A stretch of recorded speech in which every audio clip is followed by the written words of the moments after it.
fuck is that? Happened twice. I saw you doing it with your toe and I see what the fuck's going on. Well, Jack kept wanting to get turned up, so I'd have to, because like we'd keep Jack's levels down. Yeah.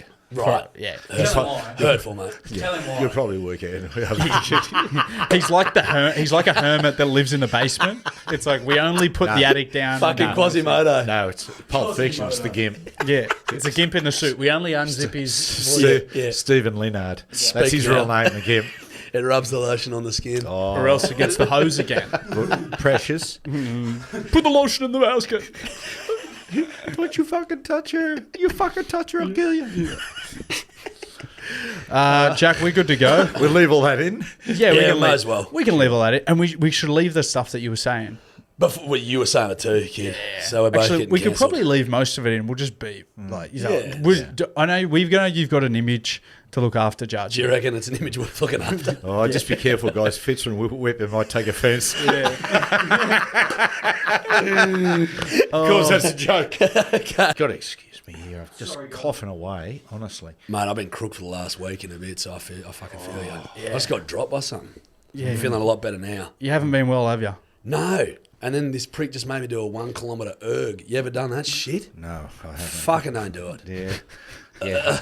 Holy fucking dooly. Yeah, Yeah, I don't, mate. It changed my... I was worried about my state coming into this thing. Yeah, well, I'm glad that you've brought your sickness into our house. No, I'm good now. I just did a 1 kilometre erg. Yeah, That's hard work. Yeah, when we- you get to a certain age, you know we've got endurance. we got. I'm You've there. got. Dad's got the ski erg in the garage. Is it? He goes it, mate. He rips into it. Actually, no. You might. 10 seconds off, 1 minute off. Yeah. 10 seconds on, 1 minute off. That's good. You're an assault bike man. Yeah. You love the assault bike, don't you? I do the assault bike, yeah. That's the bloody... Yeah, that's that's hard. That hard. one. That's That hard. is fucking hard, Yako. Yeah. The old shed out there, the House of Blood, Sweat and Tears. Actually, Tears. Yeah. Anyway, introduction for you. Yeah. Jack Edward Archdale, a.k.a. Jarchy, Good as a research. lot of people might know you as. From the We Mean Well podcast, brief time on radio, which we'll get to. Yeah. But exciting for you, Jarchy. You're actually the first guest who's been in the new set. I wanted to raise that, gentlemen, and it looks bloody good. Yeah. it's warm, isn't it? Yeah, it's nice, it's warm, it's cozy. I got Reg behind me, Oasis. It's like its own little oasis, isn't it? It's not. See, we wanted to create. How would you describe it? Dad? A place where people felt safe. I feel safe. Yeah. Do you know what I mean? I feel safe, minus the company within the room. Yeah. It's just like we want to make it like we're just sitting in your lounge room with friends and family. So if you want to take your shirt off, That sounds a bit. it's like going to an island and then going to not that sort of island. Let's get pretty Lord of the Flies pretty quickly. I reckon. We were talking about another island. I think he was referring to. No, he doesn't. We don't like him. And he died in prison. So. Yeah, allegedly. Yeah, poor fella. Look, we were actually. Yeah. Oh, damn it. Some stuff on the walls. We want to put some stuff up. You got any advice maybe for the set? Mate, to be honest with you, I feel like you've done pretty well. Loving this painting over here. Gives a good little warm vibe. Velvet curtains, the panelling, red. Oh. What about one of the boys, the Suns? Somewhere. Well, that's us there. That's in the picture with Reg. You Oh, realise- well, that's a great point. So Maybe a bottle of Merlot or something like that. now we're cooking with some gas. Yeah. I was expecting whiskey today, boys. I'm bitterly disappointed. A lot of it's pretty early. It's not even. It's just ticked over It's midday. exactly Yeah, so. yeah. I was gonna That's fine. say. That's- When I get the bus into the city, sometimes at 10:30 to have lunch at 12, I hate to admit it, but I do put those little bottles of vodka in my pocket, maybe slam a few down. You don't arrive nice and hot. I've always said there's nothing better than bus drinking. No, there is. Fuck, it's Bus drinking it's actually a very enjoyable because the bus it's a sad place to be, but when you add alcohol onto a bus, Yeah. it makes it fun. I agree. Yeah. I don't enjoy Uber beers. Something about an Uber beer makes me uncomfortable. I feel like because it's easier to get in trouble. Yeah. You know, he might look in the rear view and you're drilling a. I had a can of Guinness. I'm in a big Guinness era at the moment. They're big cans, right? Yeah, I love Big it. cans. Yeah. Well, average cans. Yeah, Obviously. yeah. B cups. Right? Yeah. And I was drilling a Guinness and he's like, "You drinking back there, mate?" And I'm like, "No, mate, not at all." At the feet, and then had it, and he's like, "You're a fucking disgrace." Yeah, you're a pig. I felt shame. Yeah, they do. Oh, it's funny. Uber, it's funny. When you go to places, sometimes there's a bigger population, it's less personal. Uber's like walking down the street in a little country town. Yeah. A bus is like walking down the street in New York City. Exactly right. So you can get away with drinking. I haven't said that. I'll tell you one, Judge. I was sitting on the bus once, and this bloke says to me, "Mate, you look like one of those John's blokes." And I went, "Oh, really?" And I said, "Who are they?" And he goes, "Oh, mate, it's a couple of fuckwits." He said a few other things too. And I said, "Well, you're half right." I remember he come home because the last person that someone would expect, like they would never expect to see Dad on the bus. What, drilling fucking mini bottles of vodka? Yeah, you're dead right. Because they're going, there's no way he's that big a degenerate, but he is. Mate, I'll tell you one. Do you remember, you guys might know, Jarch might. Remember Mike Munro? Yeah. Great bloke, Mike. I do. Yeah, respected journo. I'm sitting on the bus blind, and then Mike Munro gets on, and he's blind as well. And I said, he goes, "What are you doing, Matty?" I said, "What are you doing, Mike?" It was just like a reunion. It was like, this is your life. Yeah. Going to invite all these rallies on. Mike Munro. He had two bottles of champagne in his hand. On the But bus. it didn't look like he was going to a celebration. It looked like he was just bus drinking. Exactly. A funeral. Exactly. You know what? A lot of feedback people wanted for the room was, and I thought it was very clever, doing like Lego models of ourselves, like some sort of... Oh, okay. When you said doing, I'm glad, and then there was an L, I'm glad you said Lego models. I thought it was going to be something else. Said, "Hey, son." Hey. Yeah. No, I wouldn't. Steady on. Woo up. Yeah. Woo up. Yeah, I know. Why don't we... Have you ever had an encounter with Matthew before? Is this the first time meeting him? Well, Matty, we actually worked together. So keep in mind, I was a shit kicker. I worked at my first job out of uni. Was in commercial. I studied commercial radio at Bathurst Uni. Yep. And I had to do a 2-month internship in order to graduate, an unpaid internship. And they offered me a job there at DayFM as an account coordinator for after 2 weeks. I go, "You beauty, I got a job out of uni." And you were on the grill team at the time. Yep. So we frequented the same building. We would have met in passing a few times. I actually have a bit of a funny yarn though that I remember. Mm-hmm. Do you remember that barber shop that was right outside? Yes. Yep, the Turkish fella. Correct. Yep. I was sitting there getting a haircut once, and they loved you. And you were walking out. I think you'd knocked off, and you were walking out. And he goes, Matty, mate, I got some traditional fucking grub for you, this food. And I remember I've remembered this vividly since then. And you go, "Do you, mate?" He goes, "Yeah, brother, have some." And you go, "Oh, I'm all right." He goes, "No." He goes, you go, I've just eaten, mate, I'm all good." He goes, "No, have some." And you go, "Okay, thanks, mate." You took one. He goes, "Go on." And you go, because you obviously taken it like... Go throw it out. Yeah, put it in the pocket, take it home for the family. Yeah, times were tough. Yeah. And you go, yeah, and he goes, "Go on, mate, have a bite." You go, "Righto." He goes, "Good, isn't it?" You go, "Yeah, mate, that's good." He goes, "Take another." You go, I'm all right." "No, this is good, mate." He goes, "Take another." You go, "Well, thanks, mate." I just remember watching the whole thing, and you walked out with 2 handfuls of this fucking traditional food. I just saw you walking down the alleyway. He was a character. I'll think of his name for the end of the podcast. He had a lot of intensity. Yeah, a lot of intensity. A lot of intensity. But I'll tell you what, who used to be funny in the days of the grill team. So Triple M boys, you'd be downstairs at Triple M, which would be like, 5 out of 10. Then you go upstairs to Kyle and Jackie O today, and it was like a party going on. Yeah. Like now, 10 out of 10. Unfortunately, when they left, you'd walk up and it was like an elephant's graveyard. It was grey, morbid, and sad. It was sad. Times have changed pretty fucking quickly too. Yeah, we'll get to that a little later. Well, you met at the Ricky Stuart lunch last week. Was that the first official meeting? Yeah, correct. Yeah, we were over there. Me and Jarch were sitting on the same table. Yes. We were. How impressed were we when Dad and Joey went up and did a bit of stand Again, up? you was a half right. Yeah, correct. Yeah. There was one party that was cracking jokes, I think, a little better than the other. Yeah. And I didn't realise Joey was that funny. Yeah. When we turned up, Fletch goes, the lunch, he goes, because I didn't know, Jarch, when I was there, like when I first accepted, I didn't know that Joey was going to be there, let alone both of us on stage. So we're both a little apprehensive. Yeah. But we touched base beforehand and we said, listen, let's not get up like a couple of performing chimpanzees. Let's get up, We said, yeah. So anyway, Fletcher goes, is he all right? And I said, no, Joey's fine when he has a couple of beers. He said, I just told him he's off the drink. I said, mate, we're in the shit. Yeah. we're in the shit. Oh, bro. It was, yeah. Right. There was a couple things one-liner said, and me and you looked at each other, Jarch, was like, oh, geez, that didn't go down well. Just go. No, this is where we're a combination. He was just setting it up for me, guys. Yeah, correct. He was alley-ooping you. Yeah. Exactly right. Mate, that was a good lunch. I enjoyed that. It was, when you were up there, though, I was like, fucking, if you had, you'd need a butter knife and then cut the tension. Yeah. A little bit. Yeah. There was a fair bit of tension sensing through it. You didn't want to sit next to him at one stage. It was obviously Fletch was MC and Matty Nave, Fletcher and Naves were supposed to be interviewing you guys.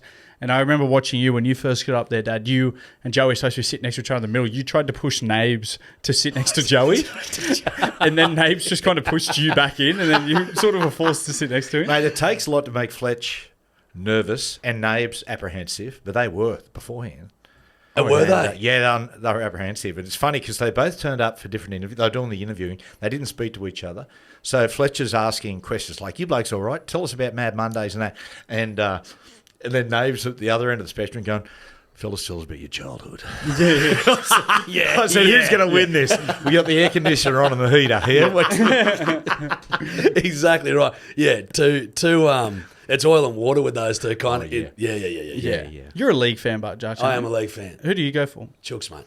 Oh, wow. Yeah. I wouldn't have suspected that from you because That's what every fucking bloke says. Because you're quite from the country, working class. But this is the thing, mate. What team does any country kid go for? You know what I mean? Everyone goes, oh, they're fucking... When I was 8 years old and going for the Roosters, I didn't know what the eastern suburbs of Sydney was. Yeah. I had no idea about any of that. It's either... I think country kids either go for teams based on their colour, the colours, the animal, or who their or a relative goes from. Yeah. Well, true. Roosters, you would have had a few on the farm, right? Yeah, correct. Yeah. Me and the brothers. Yeah. Good looking one.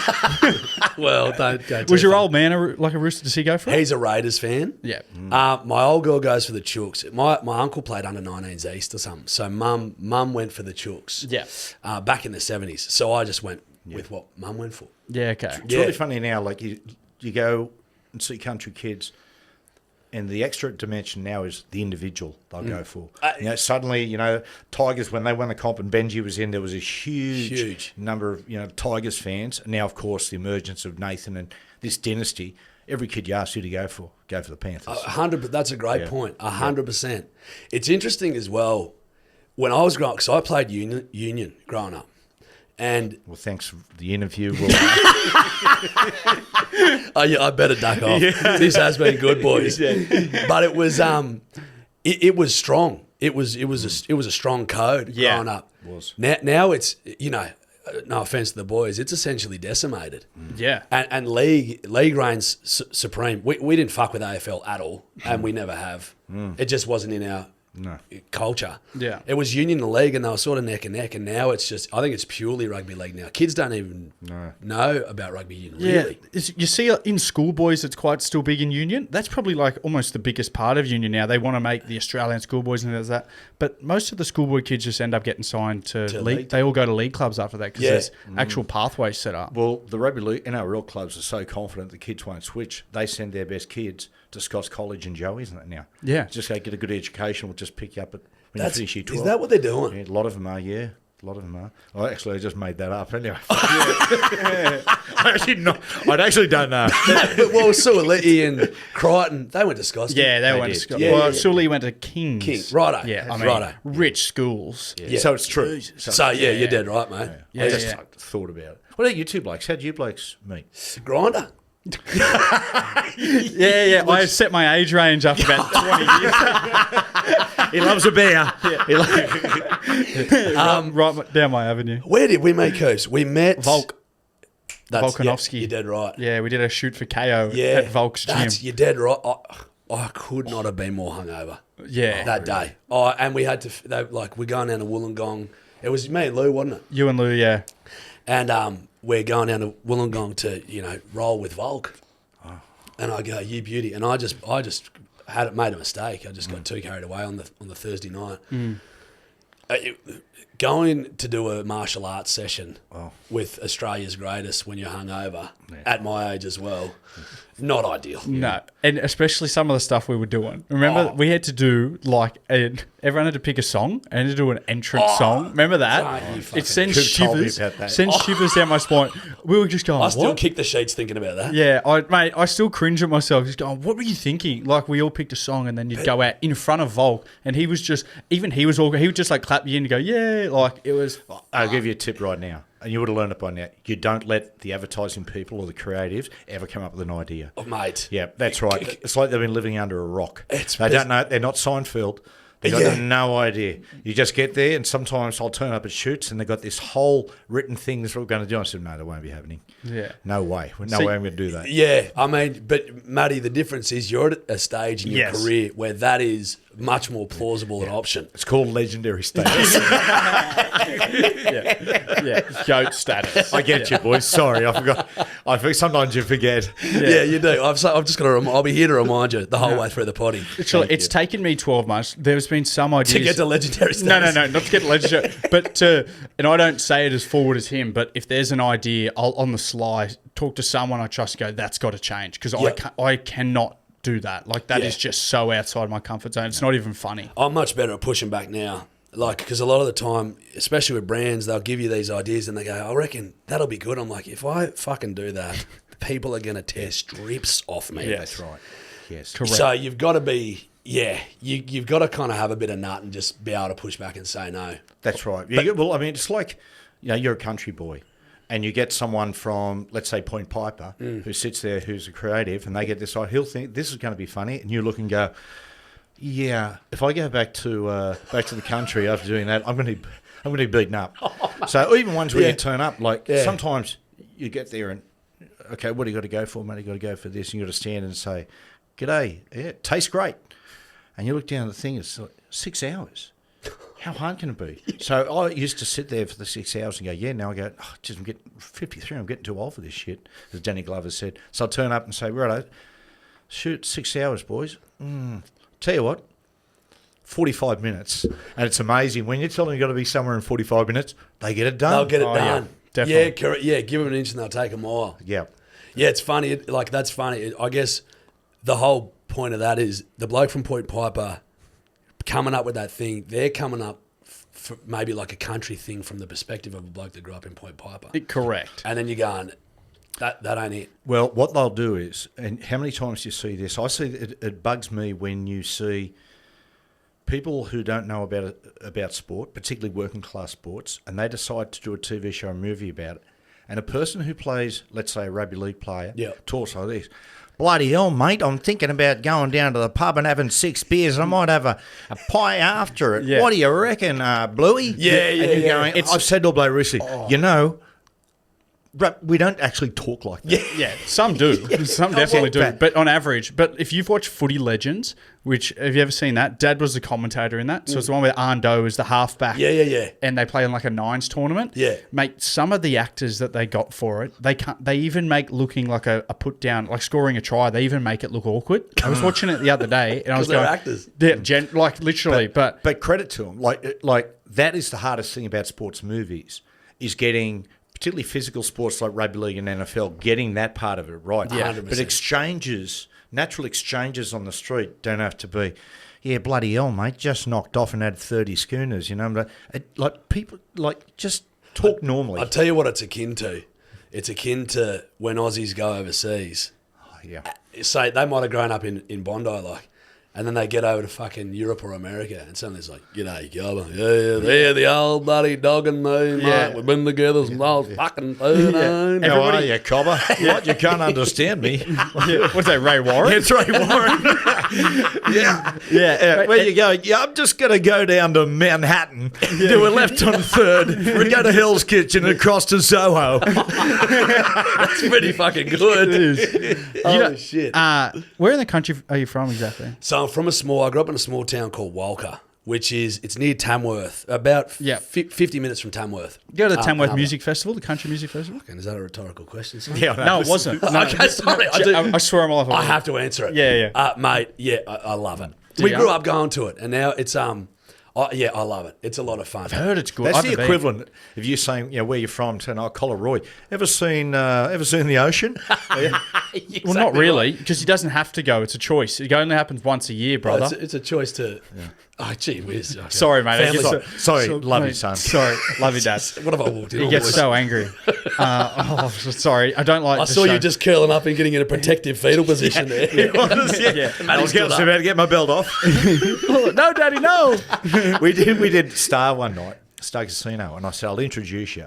You make a smart ass comment, and I'll stand up like I'm furious and start to take my belt off and put you. Yeah. And people are actually going, "Oh my god, is this real? Is this happening?" Yeah, he didn't take my. We were gonna do it like, we'll bend you over my lap, we'll put your pants down, and I'll actually spank you in front of like. And there was all these people. Imagine, but we didn't take the pants off. He still spanked me with the belt. Oh, good. Oh, you did it. Yeah. You committed to the bit. Oh, we did it. Yeah. But it was all for the next like 5 minutes after, because we were so serious about it, and I pretended like I was actually hurt. I was like, I'll tell you what's most awkward. Cooper got an erection. That may tell you. Yeah. That's fucking unreal. Hey, Many people know that's a joke. I think they got it. Okay. I'm pretty sure they got it. It was a joke. We hope so. Did you get hammered in the country? Like when you started doing, because you started making your name by doing like skits and things on TikTok. Were you getting hammered by your mates in the country, or were they quite accepting there? Because I imagine it'd be tough. Mate, I think there's a bit of a dichotomy to it. So it's... When I was working on a sheep station when I started. Mm-hmm. So I basically just started making videos, and it was just day-to-day life working on a station. And I'd try and make them funny. And that was all good. That was fine. And then, I only learnt this relatively recently. Like I'd had mates when we I'd built this sort of social media following or whatever. And then we decided to do a podcast. And then I'd heard through the grapevine just a few people who were friends of mine, who were just fucking tearing strips off me. Oh, really? Oh, fuck yeah. Just being like, this prick thinks he can do a like podcast or whatever. They were just... And I found that pretty interesting. But then I just sort of... We were speaking briefly about this beforehand, before we went on air. It's just something you need to accept. When you get into this game, people are always going to... You'll have detractors. And that comes with it. That comes with the territory. Especially if you're putting yourself out there. And especially in a market like Australia, where I think there is an element of tall poppy syndrome that runs pretty rampant, I would argue. I think there's a lot of people out there who are they want to see you win, and there's an equal amount that would love to see you. Jarch, I think the tall poppy thing runs universal. Even the most well-meaning people in the world who just want success for you is that, look at the Taylor Swift situation. Yeah. Like she's got to the point now of this fame that all of a sudden you go over to the other side and suddenly you got a certain amount of population that is starting to grow with this hate and this vitriol unfairly towards her. Yeah, big time. And it seems to be a natural occurrence. And I think it's something that you just need to, mate, it's, you know what, a lot of it, the good thing about it, a lot of it's behind your back. Yeah. So you're not hearing it. Yeah, that's right. As long as it's not in front Thank of you. fucking Christ. Yeah. As the old saying, what goes around comes around. Steph's just going, why are you crying yourself to sleep every night? It's fucking weird. So that's good. But we, it's an interesting. I think. Have you found that at all? With what, getting hammered behind my back?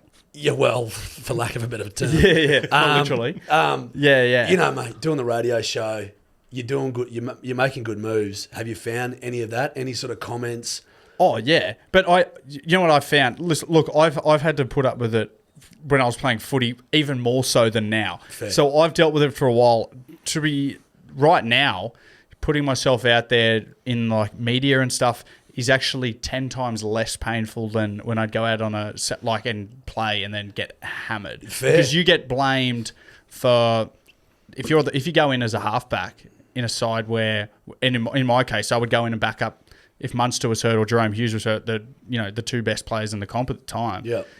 And then I'd just get hammered. If we lost, it was instantly because he was in there and we didn't have our voice. Yeah. So I would just always, and I used to read it quite a bit. And I used to actually take it for content when we do the family podcast, and I'd read out my worst sledge of the week. Read a mean tweets. Yeah. Like Eminem, get on top of them before they can say nasty shit about you. That's the way to do it, bud. Except what happened was they kept coming even more because then they wanted to be on the podcast. Oh, gotcha. So I thought I was clever. Hey, I'll get on top of it before. No, it came like a tsunami after that, and I was getting hammered on the street. Fucking hell. Yelling out. Yeah, which was fun. I enjoyed it. Yeah, it sounds like it. Like arseholes. Yeah, I only cried sometimes. Arseholes that level. They got one thing they're experts at is finding a sweet spot. Yeah. That's where they're very good. 100%. They're very, very good. 100. I mean, it's a lot of this stuff it's foreign to me because I don't do social media and I go through life blissfully unaware. Like the worst thing I had when you're growing up is basically people writing things in the back of toilet doors, like meet you here at 11. Sea bass. Kick his ass, sea bass. Or what it used to do sometimes, if you're playing bad, people would write a letter to the editor. Yeah, fucking hell. That's taking some time, isn't it? I know. You must be cranky. Fucking And I had this one bloke that always call me and just let you know, like, mate, I'm just letting you know I got your back. If you turn to page 3 on the Newcastle Herald, the bloke's wrote a pretty nasty thing about you. So every time that bloke would ring and I'd see his number, I'd go, oh, here we go. It's on again. Another one. Just, Yeah. I don't want to know. Yeah, ignorance is bliss. It is. It's a good way to deal with it. I found that at the start of it, like when I first started doing the videos, it would, you'd get 100 good comments and one bad one, and the bad one would stick with you. And then I was like, what the fuck am I doing? Like, it would hurt my feelings. I'd be like, Jesus Christ. And then the more that I did it, the more that I became accustomed to that being something that is going to be unavoidable. I couldn't give a fuck anymore. Yeah. The way I think about it, because I used to click into their profile. Sometimes I, go back to and forth with them, and I'm enjoying that. But I click into the profile and I look at the bloke, and I'd be like, I wouldn't have a beer with this. Yeah. What can I say? 100%. Oh, You can mate. bet that. Sorry. Excuse me, mate. Mate, that piece that of word shit. wasn't acceptable in medieval times. You come in here and use that foul mouth in our house. My gorgeous mother's upstairs, brother. Oh, so sorry. And her boyfriend. Carlos. That's who that. Yeah, he's a good-looking rooster, that He's bloke. not wrong. See the size, mate. She needed something comparable. Oh, mate, I know. But I would look in their profiles. I wouldn't even have a beer with this bloke. Yeah. And I go, fuck, I'd let that opinion fuck my day up. I'm like, that's a strange way to operate. That someone that I don't even know or care about, I'm going to let them dictate how I feel in the day. So I just stopped it. That's where you got to be very careful because what happens if you read one comment out of 100 and that one sticks with you, why you've got to give it up is the fact that what you'll be trying to do all the time is impress the 1% and you'll lose the 99. Couldn't agree more. That's Word.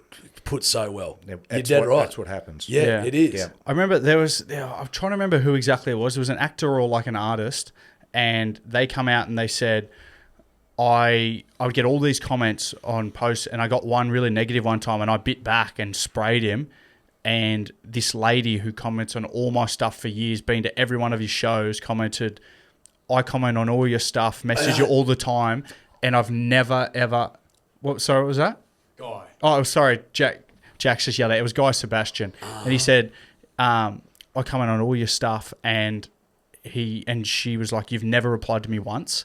And he was like, fuck, that's so true. Like I gave the time of day to someone who hammered me, yet there's a lady who's supported me for years, and I've never replied to her. Mate, that's dead right. Yeah. But they're, You breeze over the good shit. You do, Yeah, because yeah. most of it's positive.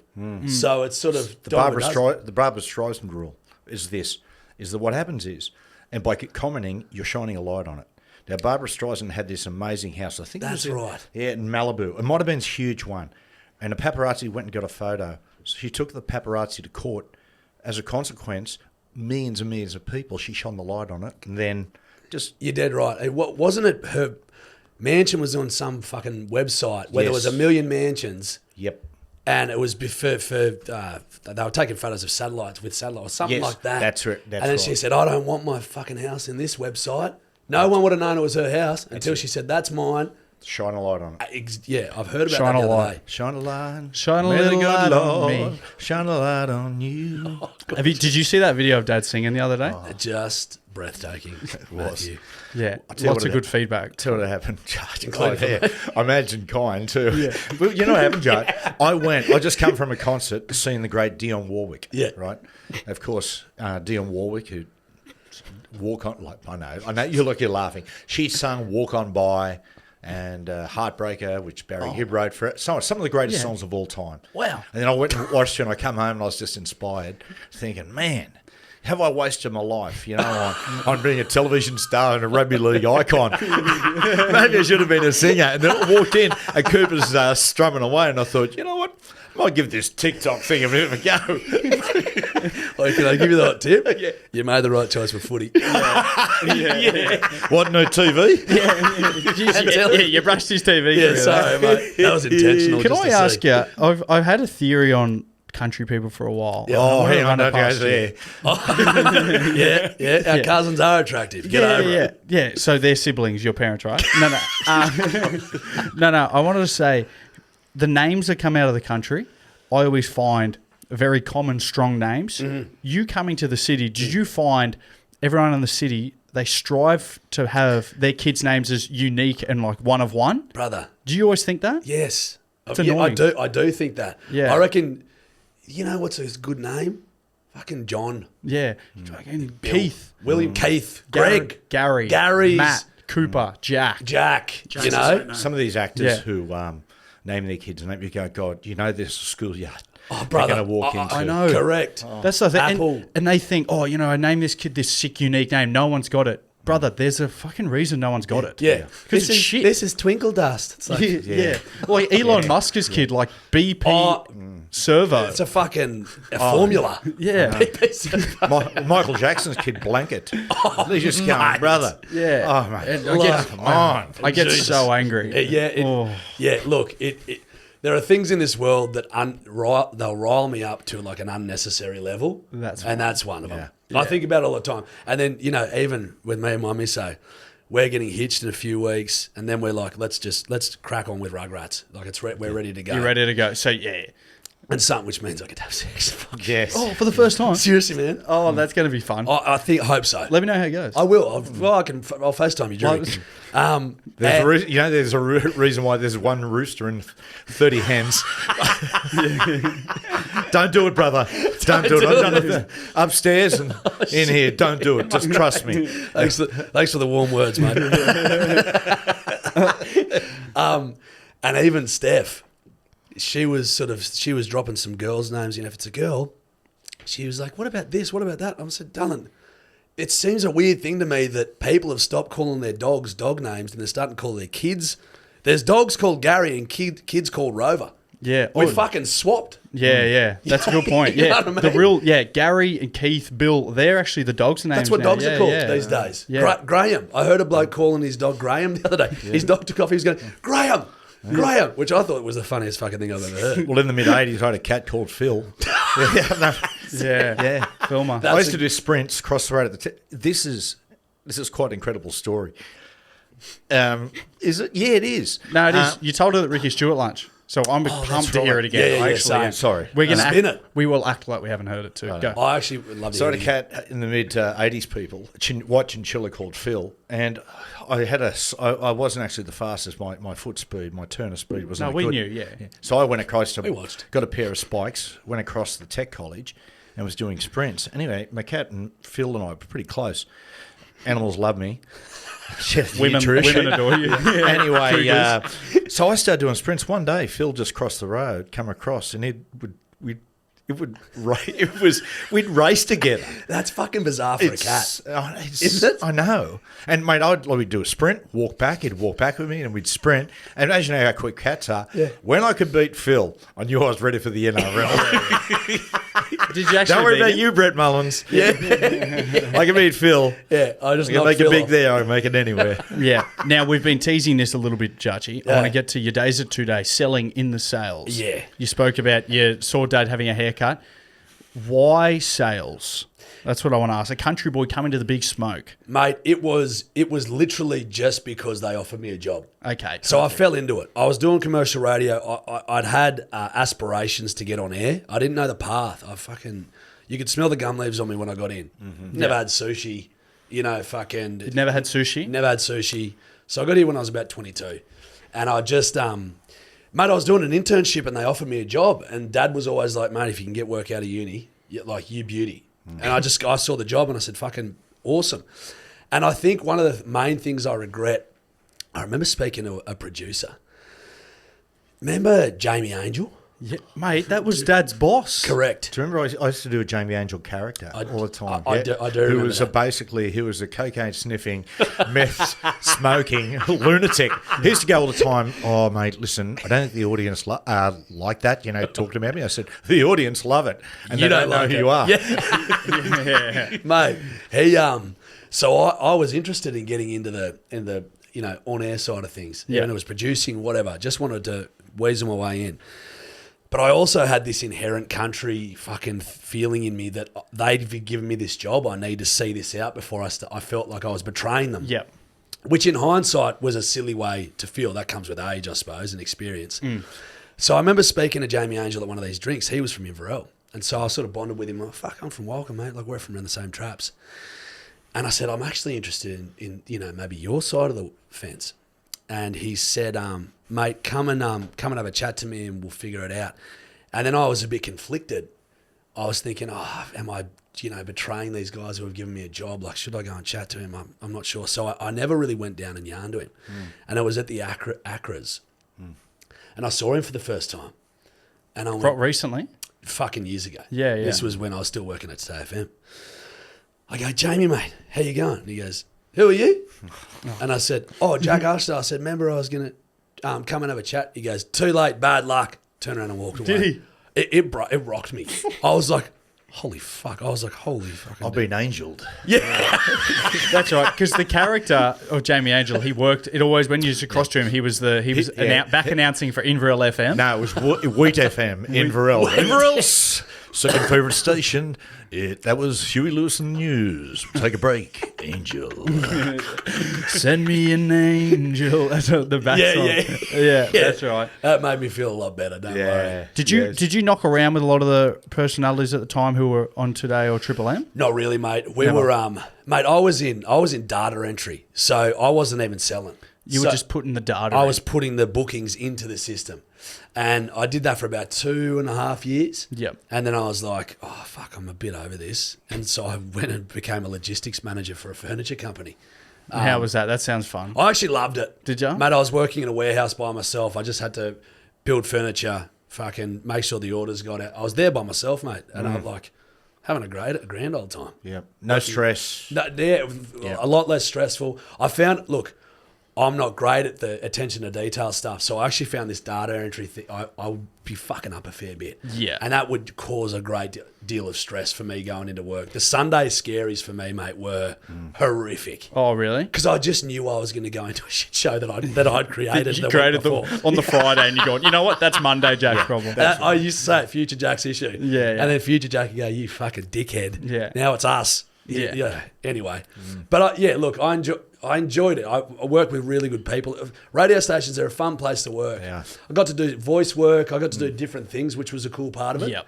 But the core job that I was doing, not really. I was going to say, when Kyle and Jackie O left, it'd be easy to solder uranium. Oh, mate. It was, pretty punchy stuff. Should we go into that? Hey, mate, I'm about to get there. I want to ask Jarch a quick question, because you're quite philosophical. You're a great thinker. Okay. And I want to run something past you quickly, because with the ever-changing landscape... Oh, here we go. Sorry? Did you just swear? No, please. Stop cussing. I'm so sorry. No, you feel free. With the ever-changing landscape in Australian media, do you see mainstream media such as newspaper, radio and TV changing across the next 5 years? Look. Do you think it's going away from it? Coops, print and radio are booming. Are they? No. Look, it is changing, mate. Think about this. When radio had a stronghold on the market, that was the only option. Audio on demand wasn't really a thing. You could, and now you've got. So essentially, if you love a radio station, you're sort of plonked with that talent. Correct. In each time slot, and then you're dealing with. I mean, there's ads through everything, but you're dealing with a high. Sort of a portion of ads within those shows as well, because they've got to sell the advertising space in order to generate revenue. So podcasting coming through, to me, is a superior product because you can choose who you want to listen to. People actively seek out your podcast because they want to hear you talk. Thank you. That was just an example. It wasn't. It was more of a general statement. Yeah. You know? Yeah. No, but they do. They seek you out because they want to listen to you.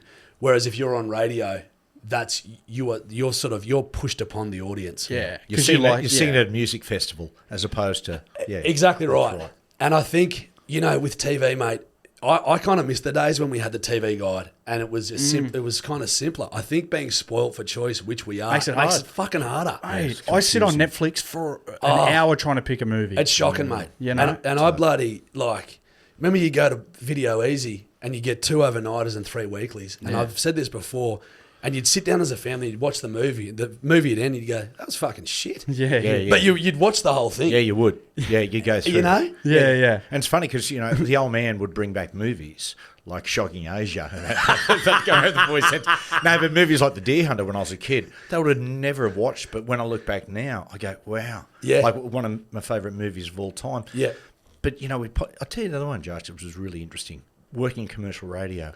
The golden rule of commercial radio, the formula they always go by, now Kyle and Jax has really smashed that apart, was, song, 3-minute break, song, advertising. So Jamie'd say, come on, guys, 3 minutes, keep it light, bright, and get out in the high. Yeah. Now, people are drawn now to podcasting. They like long-form conversation. Yeah. It's gone cycled. You're dead right. It's so different. They're willing to sit there for an hour. Yeah, radio is sort of...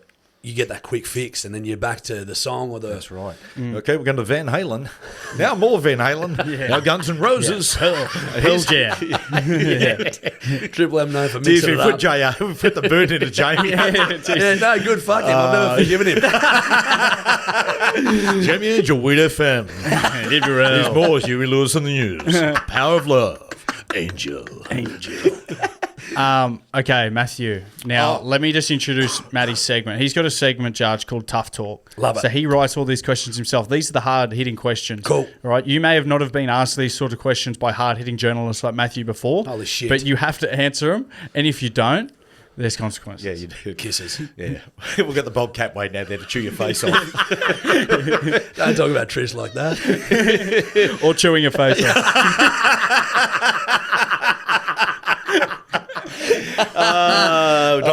Making my head. You know how good it feels to laugh? It's not nothing too serious these days. Yeah. Mate, Ask Kendrick Lamar. Seriously. The media landscape. Nothing divides generations like halftime entertainment. Oh, mate. Yeah. Done that. Holy I dooly. was telling him on the family podcast this week. So him, Trish, and Jack didn't really like it, but I informed them about the Kendrick Drake beef. Yeah. And like how Serena and SZA were the exes. They didn't know that. Yeah, well, leave that to your own concerts. You're singing to the whole world. Who gives a shit if you don't get on with some Canadian rapper? Who cares? brother. Some Canadian. I love when you get angry. I'm half with you. I know. I'm half with you. mean, See, I loved it. Yeah. Look, I'm not that fucking involved with it. So, it's Casper the Friendly Ghost to me. Yeah. Garfield, just a cat. Didn't make it. Eating lasagna. Flintstones. Okay, Dead right, so Shot we just Again. the Jetsons. Unbelievable. Steamboat Mickey. Yeah. Go way back there. So we're talking about, you worked at sales at Today FM. Is it true that after Kyle and Jackie O left, the only thing you could really sell to companies was earplugs, trauma counselling and high-pressure airbags, just in case the dial was stuck on 104.1 in cars? Oh, how did you know? Yeah, I know. I was seeing how you say about 2GB. He goes, mate, all we sell things, he said, funerals and erectile dysfunction, panic whistles. That is a ripper. Again, on Kyle and Jackie O leaving. Jeez, they're getting a start. Yeah. And Kyle and Jackie O leaving, it's sort of almost fitting they're replaced by a guy called Rove, given the fact that the ratings went roving to other stations have never returned. Who was the bird he did it with? Sam. That bird from bloody... lovely girl. The Bachelor. The Bachelor. Yes. She was a lovely girl. She was. She got placed with Rove, though. You bring anyone down. Where is he still... I think he does some project. He owns all of that. Yeah, he does. He owns it. Roving Enterprises. Yeah. Oh, so he owns the project. Oh, brother. Yeah. What's he rolling in it? Oh, Jeez, we shouldn't be hammering him then. I've got male envy. I really do. Similar height. But now, before the... oh, mate, that's a cheap shot. That is. Before the interview, you spoke about how... One thing you did like about Today FM, you said you're fans of Ed Aaron and Hughesy, their show. Having said that, at the time, you were fans of nailing your scrotum to a wooden floor as well. both provide the same sensation, which I like. Exactly. Pain. Yeah, exactly. And of course, then Merrick Watts come in. Merrick is a good bloke. Mez, he is a good fella. He's a good fella. Yeah. Ironic though that his surname's Watts and he never lit the ratings up. Although when the bosses would hear the show, they'd go, "What the fuck are you doing here?" Like, this could be the best tough talk you've done. None of them are questions. Oh, that's what I'm but loving about it. They're all like you're like a stand-up comedian. This is fucking unreal. It's all puns. Who are the two blokes who now have come Jimmy into... and Nate. Jimmy and on the breakfast show today. Yeah, They're good blokes. They are. good blokes. Yeah, they love the podcast. Fucking here we go. Yeah. Don't waste your money on fortune tellers, boys. And that's tough talk for this week.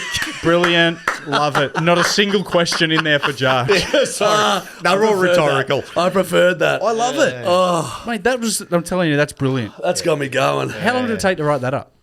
6 minutes. Wow, Sometimes I've got 2 hours. I wait for the last 6 minutes. Get the adrenaline going. Tight, Yeah. bright, and punchy. Yes, like it. I love Just that, like a mate. segment. That's why you're legendary status, mate. Yeah, it is. You're a goat. 33 years in the media. Still going strong. Soft hand. Oh, that was fucking great. Hey, run us through the potty now. We've got there Yes. finally. We Mean Well podcast. We mean well. You and Lou. First of all, you and Louisa Dalden. Yep. Who Lou's great. Yep. From New Zealand. She's a weapon. Is she the brains behind it? Fuck me swinging. You listened? Yeah, I do. She does the heavy lifting. yeah. Mate, she is... Her work ethic probably supersedes that of mine. Preparation. I rely on... sometimes I rely too heavily on my creativity and just show up there on the... On the spot. On the spot. Lou's better at sort of organising and channeling that energy. Well, I knew that because When you did our podcast. one day Lou was sick and Jarch said, "Mate, we've got to record today. Can you do us a favour and come over and fill in?" I went, "Yeah, sweet." Went over. I said, "So what are we talking about?" He just showed me his phone notes. He had 4 dot points. It was working with your dad, and it was like what was it like playing footy? And then it was like game ? And then feedback. And I was like, "Is that what we're doing today?" He's like, "Yeah, we'll just roll with it." Boys, I listened to the podcast. You sounded like two drunks, basically trying to find the doorway in the dark. Mate, and you were lucky you got some fucking dot points, to be honest with you. Yeah, no. Mate, I like to brilliant. roll in. I think I actually really enjoyed that podcast. It's a standout for me. I think we bounced off each other well. I think it flowed, We're mate. brilliant. Yeah. We're getting the legendary. Honestly, if you didn't have Lou and I didn't have this fella, brother. I'm so lucky. Guys. I just don't know. How did you meet you and Lou? So we actually, Steph laying in bed, she showed me these videos. She goes, "How funny is this bird?" I go, "Yeah, fuck, she's pretty funny," because Lou was doing her own videos and stuff. And then it turns out we had a mutual friend. Her boyfriend at the time was really good mates with a good mate of mine from back in Walcha. Mm-hmm. I go, "Fuck, small world." Turns out she lived 400 metres away from us. And I just bumped into her at the coffee shop. And I said, she goes, "TikTok boy." And I said, "Hey, TikTok girl." I said, "What's going on?" And we just started yarning. And I said, "Mate, let's do some videos together." And then we started doing videos together, just, comedy skits and that sort of thing. And then Tom and Eddie from Hello Sport. So I went to uni with both of those blokes. I live with them at Bathurst. They're two of my best mates. Good. Geez, they're good. And the Batuta Advocate boys as well. And the Batuta boys. They went to the Archy and Chica. Something in that uni, brother. Bathurst uni. I'm serious. A lot of really successful people have come out of Bathurst. Yeah, uni.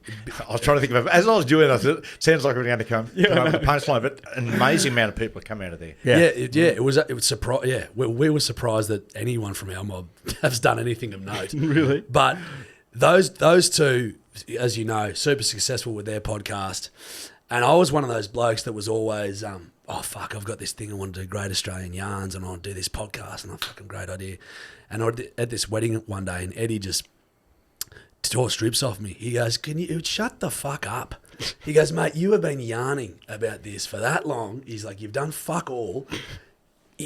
we've told you, if you want to do a podcast, come with us. We'll do whatever you want. We've got the resources. And then I was thinking about it, and I was like, I reckon Lou would be great. So I pitched it to the boys and said, I'm thinking about maybe if we do a podcast that Lou would be my partner, and we just make it a sort of, we didn't know what it looked like. They said, great, we'll do 3 trial shows. We did 3 trial shows, and mate, we just left the studio laughing. Yeah, great. It just felt really great. And that became our pilot episode. And so it's just sort of grown. It's just grown from there. Chemistry is more important than content. I could not agree more. Yep. And I think one of the great things as well is that the audience has grown with us. Lou and I are not old friends. We're not old school friends. We didn't fucking know each other. We just started making videos. So we were learning a lot about each other as the podcast progressed. So the audience sort of watched our friendship blossom and they grew with us. You know what I mean? Which I think was a really good thing too.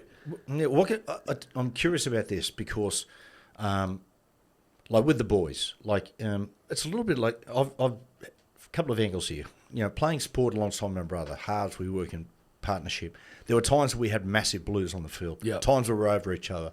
On this podcast, we've had storm outs. Now I'm working with the family. He was pointing at Jack then as well. We've had disagreements. I'm pointing at Cooper. Some people think they know better, like Cooper. No, but you know what I mean? I've always worked with people closest to me. Yeah. Only occasionally, here and there, I've worked with people that you've got to, like, are there times with you, how is it with you and Lou, where there's some days that, you know, one's feeling a little off? Oh, yeah.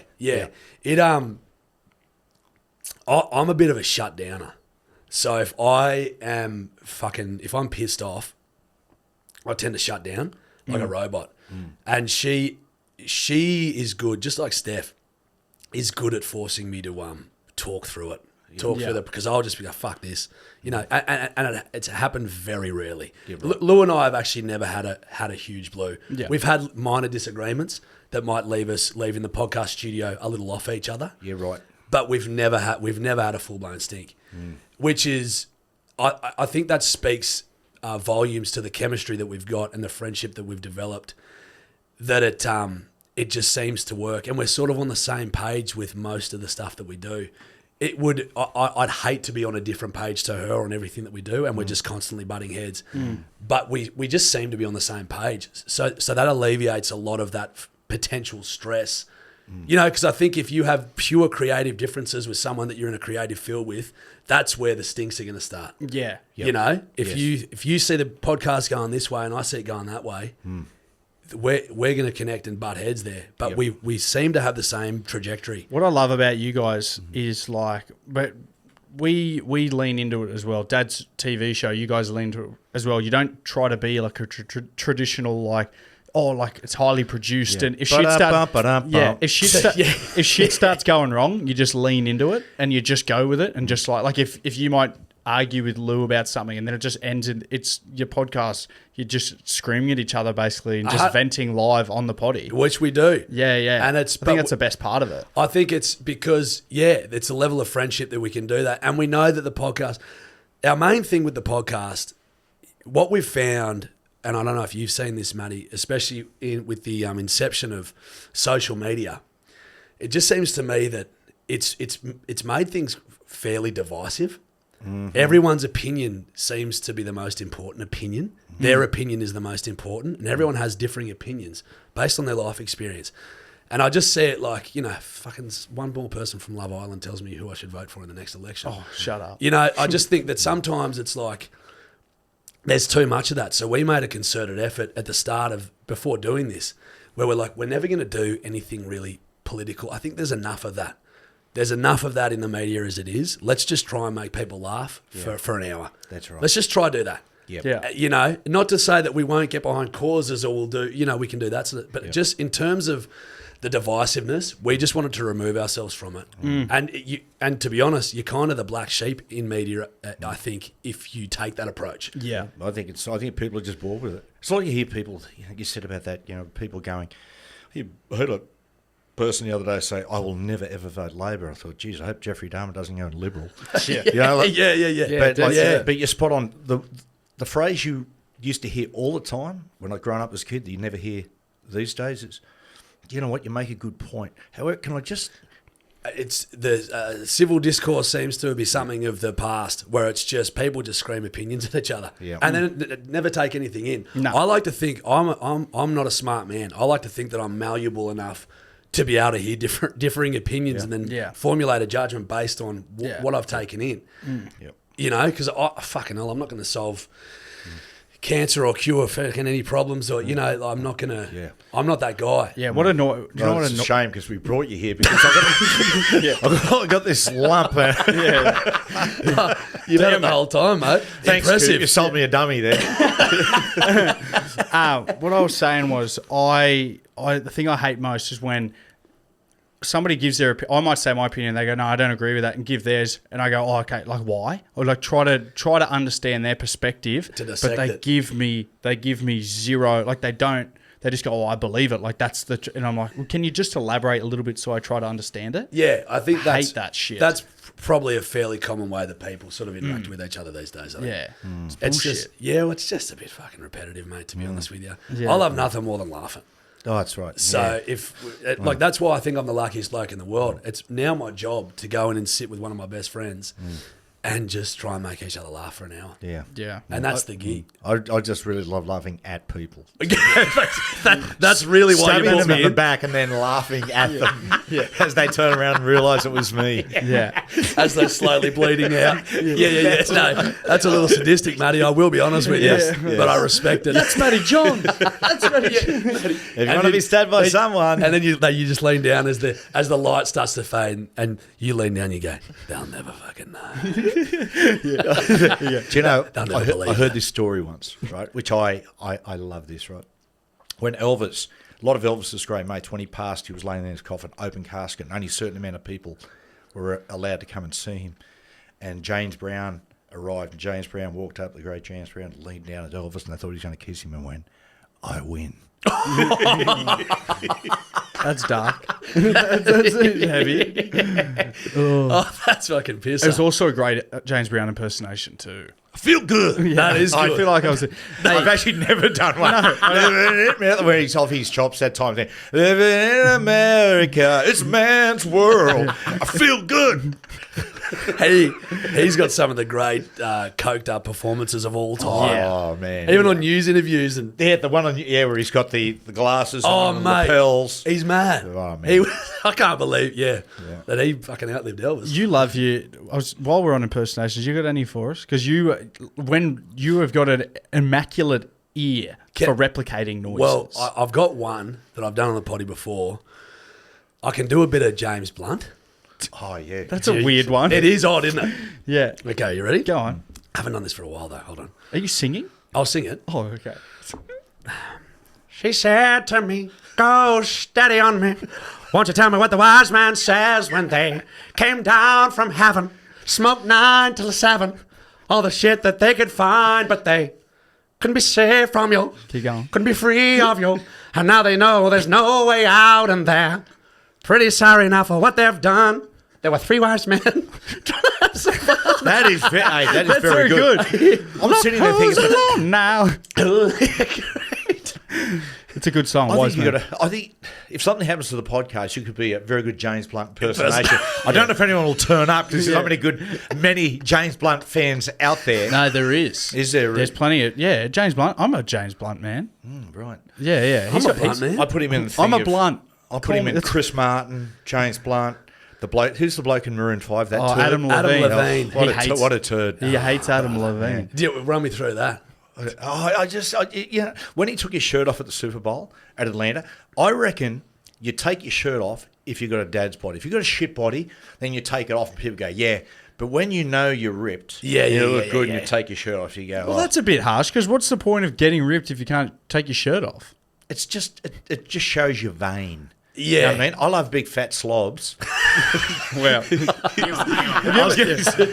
Hang on, there's been a bit of a theme lately. We went away to Fiji recently, Jarch, and the Eagle Rock come on, and people were getting their pants down. Yeah, Big M was getting offended by this. Oh, he didn't realise. He'd never heard of the Eagle Rock thing where you take your pants off. Nah, Are you fair dinkum? I've never heard it. Is that right? Never heard it. I've never heard that song and had my pants up. Really? Yeah. Never. So he thought it was weird. He freaked out when me and Jack's pants come off, and he was like, "What are you guys doing? What are you doing, guys?" And we were like, "It's what you do." And then we had to explain it the next day. Is that a country thing?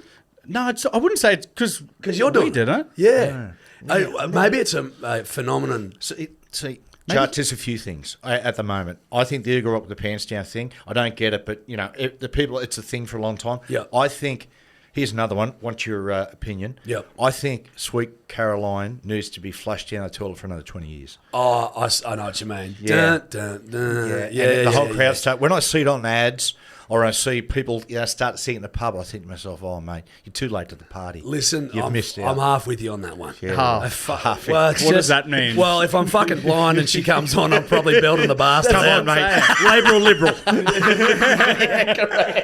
Correct. Oh. Yeah, no, but I get what you mean. It's fucking overdone. Yeah. It come on at Lukey Combs the other night, though. Remember he starts with it? Oh, I'd had a bit on there, bud. Were you drinking? Yeah. Were you drinking alcohol, were you? Nah. No, Not me. Me and I only Trish- do that strictly on the bus for me, mate. Yeah, that's right, exactly. The loser cruiser. That's right. And for breakfast on Sundays, I was having a blue with a wife. Oh, God, future wife. Excuse me. A couple of years ago, Trish and I went to Broadway and we saw the Neil Diamond musical, jazz singer.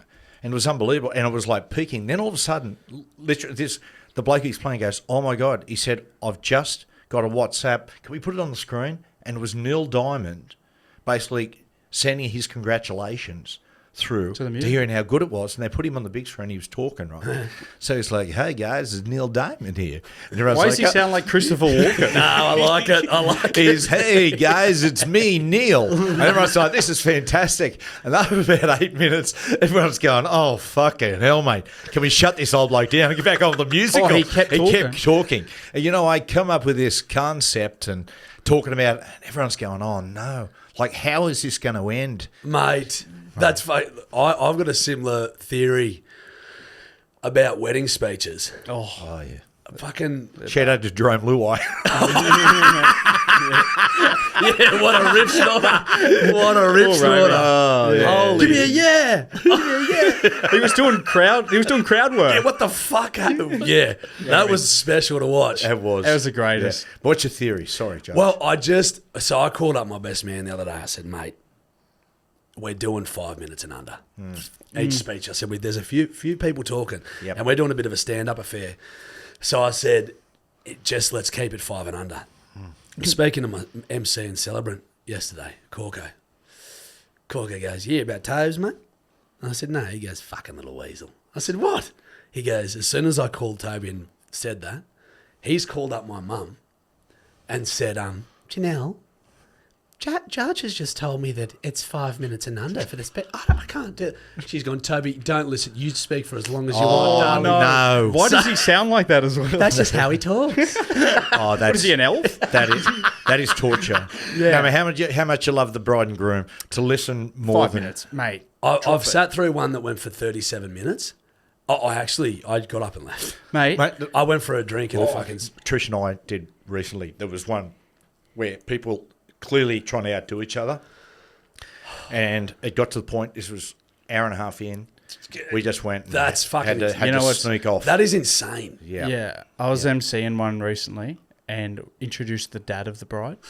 Oh my fucking Lord. He got up there, he had 4 pages, right? But he couldn't get through the first page. He was so nervous and stuttering. And I was sitting there going, fuck, do I cut him off? And the groom and that were going, like, get him off. No. But what the fuck do you do? I didn't know him well enough to do it. I just went, I'm letting him go. 100. By the time he got to the 3rd page, now his ex-wife was there as well with the like her new husband. And the husband, even they were all head down. And I was going, I feel that bad for this bloke. I feel horrendous for him. It was actually painful. And I got up there, and midway through, I was thinking of all these jokes of how when I can bring the crowd back, just going, wow, thanks for that. Yeah. I said, it's a funeral, not a... it's a wedding, not a funeral. But it was so sad that everyone, I just went, wow, give him another round of applause. Yeah, how good was that? That would have been the easy great jokes. One of my dear mates, he played rugby league and rugby union, right? Went to his wedding overseas. And the father-in-law, they didn't really know each other due circumstances. So what the father-in-law, they got him up to speak, and he printed all the stuff off Wikipedia and read it. Yeah. Yeah. And then he went to the Warrington Wolves. True story. He played 53 games, scoring 17 tries. Wow, what a career. He went to Munster and Rugby Union. They won a European Cup. Unfortunately, he did not take part in the match-winning. And then it gets down to the legal issues bit. Source, bracket, HTTPS. Yeah. Well, I'm just going to go through the bibliography. Oh, man. Oh, boy. Fuck me, Dad. Hey, before we let you go, Bunch. the back end of last year, you and Lou were on weekends at Nova. We were, mate. We were. Where's that at? You were doing once a week, or? We were doing once a week, so we did a bit of a trial. Yeah. Bit of a trial with Nova, which was good. I enjoyed it. Where's that at? Mate, we decided to let that sit. We enjoyed the experience. Park it. Just park it for now. I just think my main focus for this year and probably the next year and fucking the year after is to cultivate We Mean Well as much as we can. To put all of my time and energy into We Mean Well.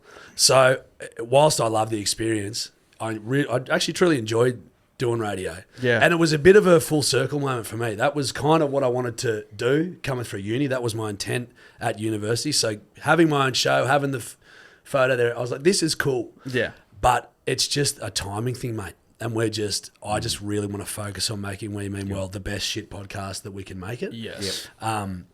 So yeah, that's where it's at. You never know. What's good with podcasting as well, like radio has that many guidelines. Like what you guys talk about on the podcast itself, you'd have to cut it in the product that you guys have created, which is so good. You got to cut it in half to actually air it on radio. Yeah, because there's so many different rules and shit. Correct, and that's what we've sort of come from. Like going from podcasting to radio is sort of like coming like full freedom to you're restrained. You're in jail. Not that that's about. I mean, it is as you said before. It's quicker, so it's like you're not having to sit there and talk for fucking. Yeah, that's right. A lot of ways it's easier, but it's more restrictive. Yeah, exactly right. Yeah. How have you found coming from radio traditionally into this podcasting world? I tell you what it is, Jarch. It's like it's all about timing. It's a lot about preparation, particularly like with Cooper and I and yourself having a guest. That side of it's easy. But when I first went in to one-on-one interviewing, it was hard because I would sit there and go, even for the TV interviews and stuff like that, they'd say, righto, how long we want? 30 minutes. So I would plan for a 30-minute interview. But you got no idea what cadence the person you're interviewing talks. Yeah. So some people will go, and I've interviewed a few, and they'll just go, don't know about that. Maybe. Oh, yeah. I want to stay humble. I don't want to talk about that. You're going, Jesus Christ. 10 minutes in, we're 3/4 away. So now if I had to do a one-on-one interview and it's going to go for half an hour, I've got to plan for an hour and a quarter. Yeah, and then cull on the run. Yeah, okay. Yeah, because you get the cold sweat when you get there sometimes. And it's nothing. A person is like painfully humble. Yeah. And you're saying, tell us about it. People are saying you're the greatest of all time. Some people accept that and talk for 10 minutes. Yeah. Other people will shut it down and go, feel awkward and say, oh, no, I don't think so. It's a great point. 100%. No, that's why I made it for you. So I can write it down for you and Lou before you go if you want, as long as you give me credit for it. Could you? He wants a credit, everyone. Thanks to Matty John. Yeah, I'll sort you Put it on the tombstone. Oh, wow. Brilliant. Jarchy, Jack, Matthew, any more questions for Jarchy? Jarchy. We're good. Been generous. Jarchy, you have any questions for us? I just want to say thank you for having me on, boys. Oh, no way. I'll be honest with you, Matty. As a country kid growing up and watching you, this is a special experience for me. And obviously watching your footy career, it's very special as well. Yeah. But mate, it is very special for me. So I appreciate you guys having me in, and it's been a fucking blast. No, I wish I could say the same. Well, you can. No, we appreciate you coming over. Oh, thanks, Jarchy. Thanks, boys.